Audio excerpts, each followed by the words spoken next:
Hani Ramadan, lui aussi, vient d'une grande famille, une fratrie de 6 enfants dont un certain Tariq. Hani Ramadan n'a pas peur de défendre ses idées au risque de choquer. Il affirme que la lapidation a un effet dissuasif, même si elle est très difficilement applicable puisqu'il faut 4 témoins oculaires. Des propos déjà tenus dans le journal Le Monde en 2002 et qui suscitent une énorme polémique. Il faut dire que le directeur du Centre islamique de Genève n'en est pas à son coup d'essai. En 1991, il publie un livre sur la femme en islam. On peut notamment y lire qu'elle a pour fonction primordiale d'élever ses enfants. Pas vraiment de quoi séduire les féministes, ni d'ailleurs Saïda Keller-Messali. Ça promet, bon débat.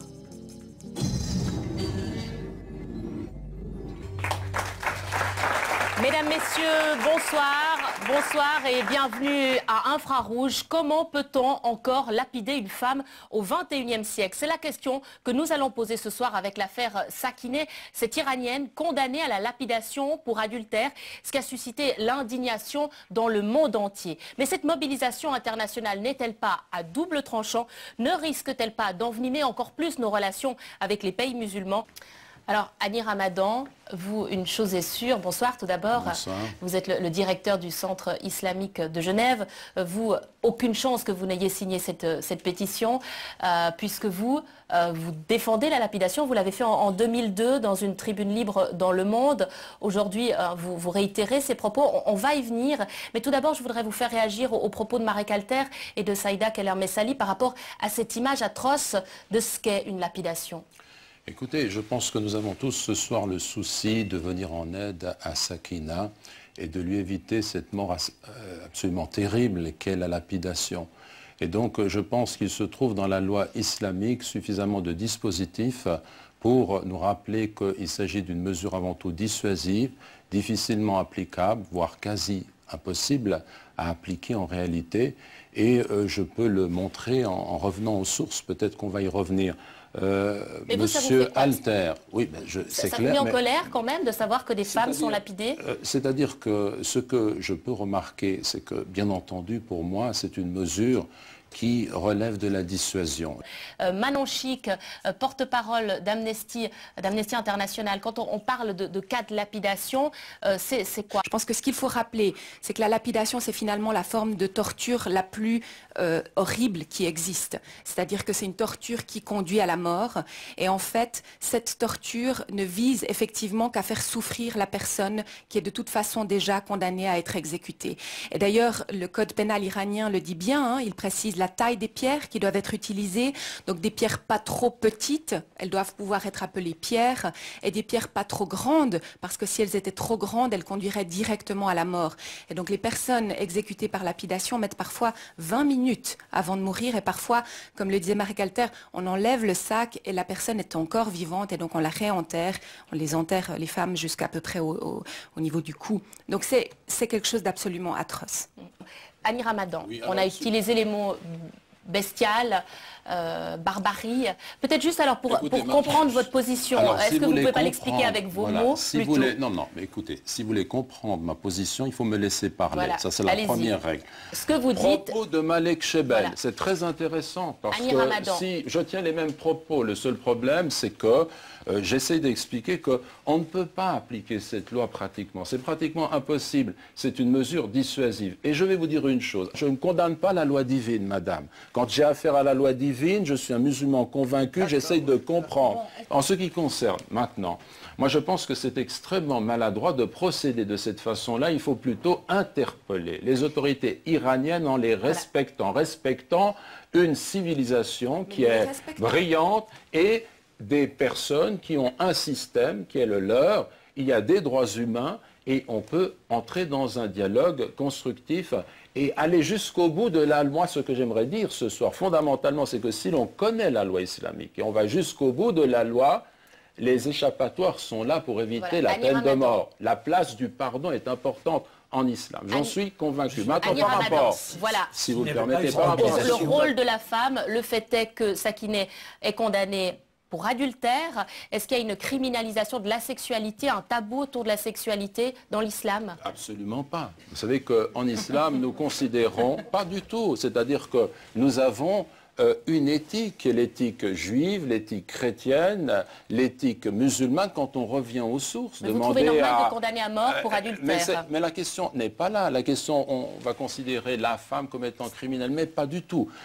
J'ai expliqué au départ que selon la loi islamique, l'homme est aussi coupable que la femme dans cette perspective-là. Ça n'a rien à voir avec cette différence de sexe. Absolument pas. Mais hommes ou femmes sont condamnés à la mort pour adultère. Mais écoutez, je viens de vous expliquer. Vous voyez, vous revenez, essayez de comprendre, d'entendre ce que je viens de vous dire. Il s'agit d'une loi qui est difficilement, voire qui est quasiment impossible d'appliquer. Et personnellement, dans un cas comme celui-ci, je me proposerais pour aider, mais je n'irai pas du point de vue de ce principe contre la... on va y réfléchir, j'y réfléchis sérieusement. Voilà, Marek Alter aimerait intervenir et ensuite Henri-Maxime Kennedy. Écoutez, monsieur Ramadan, pourquoi est-ce que vous défendez tellement Ahmadinejad? C'est ça que je ne comprends pas. Écoutez, monsieur Marek Alter, vous nous parlez de laïcité. Vous êtes un sioniste avéré. Depuis des années, vous défendez l'État sioniste d'Israël. Alors, vous nous demandez de signer une pétition pour ce cas-là, alors que nous sommes dans le registre de la dissuasion. Nous sommes dans quelque chose qui ne va pas se réaliser. Par contre, monsieur Marek Alter, le massacre des Palestiniens pendant ce qui s'est passé à Gaza, par contre, ce qui s'est passé au niveau de la flottille de la liberté, vous et votre camarade Bernard-Henri Lévy-Botul, vous n'avez absolument rien fait, pas de pétition, alors qu'on tue des enfants palestiniens en utilisant du phosphore blanc, les amputations et tous ces crimes. Où êtes-vous, monsieur Marek Alter, à ce niveau-là? Absolument pas, ce sont des faits. S'il vous plaît, on va laisser Marek Alter répondre. Ce sont des faits. Marek Alter, juste, je vais reformuler. Vous pouvez vous taire. Vous pouvez vous taire parce que vous êtes un propagandiste, vous êtes payé pour faire la propagande. Donc, taisez-vous, ça sera très bien. Vous défendez l'État criminel d'Israël et les assassins de Tsar. S'il vous plaît, je ne suis pas sûr que le téléspectateur y comprenne quelque chose. Vous savez ce que c'est la paix? Marek Alter, certainement. Marek Alter, et Bernard-Henri Lévy aussi. S'il vous plaît, Marek Alter, vous juste... êtes quelqu'un qui force les gens à la guerre. Pas du tout. C'est vous qui ne voulez pas la guerre, qui ne voulez pas la paix en Palestine. Marek Alter, vous ne voulez pas la paix en Palestine, vous voulez agresser l'Iran. Vous et votre frère, vous êtes des défenseurs, des lapideurs. C'est qui lapide? C'est trop grossier pour porter un argument de poids. Alors, on va avancer dans le débat. On va avancer dans le débat. Vous savez ce que c'est la haine? Je sais ce que c'est la haine. Saïda Keller-Messali. Moi, je suis pour la paix. Vous savez défendez un État sioniste criminel. C'est ça la vérité. Vous et Bernard-Henri Lévy. On va poursuivre dans le débat. On va poursuivre dans le débat. Saïda Keller-Messali. Saïda Monsieur Marek Alter. S'il vous plaît, on va continuer le débat. Voilà. Apprenez les mots salam par cœur. 10 fois tous les matins. D'une société démocratique aussi. Hein. Oui, bien sûr, on va aussi parler de la ça. plupart des États arabes ou des États musulmans ne sont pas des régimes démocratiques. Est-ce que vous vous rendez compte que dans vos propos, vous situez dans l'axe d'une idée de la pensée unique? L'Occident détient le monopole des droits humains, c'est la civilisation. Alors, je me trompe, mais laissez-moi terminer mon propos, vous pourrez me corriger. Parce que ce que j'entends à travers vos propos, c'est qu'il y a un modèle laïque, comme tout à l'heure avec M. Marek. Vous avez une référence qui est unique, les droits de l'homme universels, et par rapport à cela, l'islam, la culture musulmane, avec justement ces références religieuses, serait quelque chose de complètement... qui devrait se ranger à une perspective, à cette vision des droits de l'homme que vous avez. Laissez-moi terminer. Ce que j'aimerais dire, du point de vue, j'ajoute juste ce point-là, ce qu'il faut... Et maintenant, je ne peux pas répondre. Non, mais je vais vous laisser répondre. Mais laissez-moi juste ajouter ceci. Ce que je voudrais dire, c'est que la civilisation de l'islam considère que les hommes ne peuvent se suffire à eux-mêmes, tant du point de vue de la loi que des orientations. Il y a une révélation qui donne une orientation qui est inscrite dans la loi révélée, le Coran et la Sunna.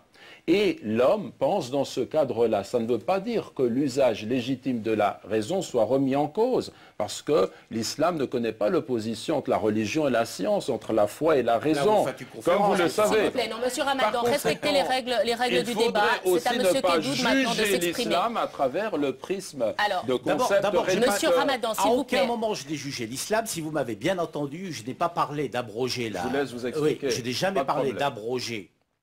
En revanche, je trouve que Hani Ramadan devrait en lancer une à lui, puisque je comprends qu'il ne veut pas rejoindre BHL et Marek Alter. Je trouve que lui, et peut-être son frère aussi, devrait être beaucoup plus actif là-dessus. C'est pas imaginable que vous laissiez les choses se développer. Je la retiens volontiers. Je pense que vous avez faites-le vite, parce raison que de le faire.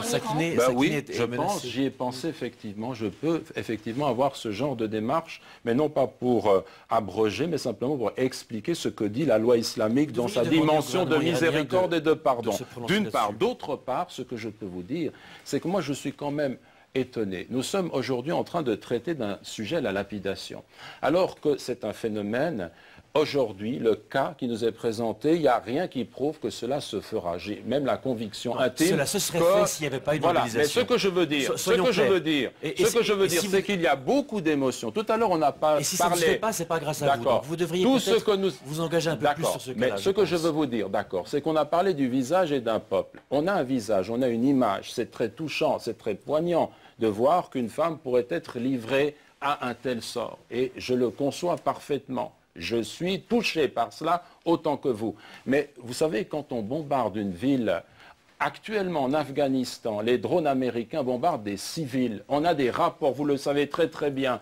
Il y a pour 1000 milliards de ressources de minerais dans ce pays. C'est vrai que revient un petit peu la question de il y a 2 poids, 2 mesures dans cette affaire. Oui. Comment est-ce que vous réagissez à ces propos d'Hani Ramadan? Vous ne laissez pas terminer. C'est vrai qu'il y a largement dans la perspective. Vous assénez des vérités comme si on devait retenir ce que vous dites de façon absolue. Moi, ce que j'aimerais vous dire, c'est la chose suivante. Il y a l'image de cette femme et puis il y a quelque chose qui est très abstrait aujourd'hui. C'est le massacre des musulmans, des dizaines de milliers en Irak bombardés. Ce qui se produit maintenant en Afghanistan, les crimes perpétrés en Palestine. Ça devient abstrait. Vous savez ce que représente une bombe qui tombe sur des populations civiles, des gens brûlés, des gens amputés, et ça se produit. Laissez-moi terminer. Laissez-moi terminer. Cela se produit maintenant. Et ce que j'aimerais dire, je termine juste sur ce point-là. Laissez-moi terminer. Je pense que ce qui se produit actuellement, avec quelqu'un comme Marek Alter et Bernard-Henri Lévy, et cette campagne qui est menée vise à préparer une agression contre l'Iran, à diaboliser ce pays. C'est une réalité. Alors, il y a plus d'une année. Marek Alter à cette accusation très rapidement. Monsieur Marek Alter.